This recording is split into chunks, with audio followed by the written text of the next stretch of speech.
वित्त मंत्री निर्मला सीतारमण 1 फरवरी को बजट पेश करने जा रही है। ये मोदी सरकार का आखिरी पूर्णकालिक बजट है।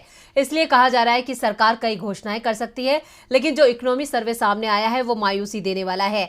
जी हां, जीडीपी को लेकर ऐसे आंकड़े सामने आए जिससे साफ हो गया है कि विकास की पटरी पर भारत की रेल तेज गति की बजाय काफी धीमी रफ्तार से दौड़ने वाली है। अगले 5 साल में सरकार देश के विकास को कैसे गति देगी, कैसे भारत तरक्की की राह पर आगे बढ़ेगा, इन सवालों के जवाब के साथ ही देश की अर्थव्यवस्था की सेहत का लेखा जोखा सरकार कल बजट के साथ संसद में पेश करेगी। लेकिन उससे पहले आज आर्थिक सर्वे पेश किया गया। वित्त मंत्री निर्मला सीतारमण ने बजट सत्र के दौरान इकोनॉमिक सर्वे पेश करते हुए बताया कि जीडीपी ग्रोथ रेट का अनुमान 6.5 लगाया गया है। ये पिछले 3 साल में सबसे धीमी ग्रोथ होगी। वहीं नॉमिनल जीडीपी का अनुमान 11% लगाया गया है। फाइनल ईयर 2023 के लिए रियल जीडीपी अनुमान 7% है। वहीं सर्वे में कहा गया है कि कोविड-19 का खतरा कम होने से सप्लाई चेन में सुधार और मजबूत घरेलू डिमांड से ग्रोथ को सपोर्ट मिलेगा। अगले वित्त वर्ष में रिटेल महंगाई दर 6% से कम रहने की उम्मीद है।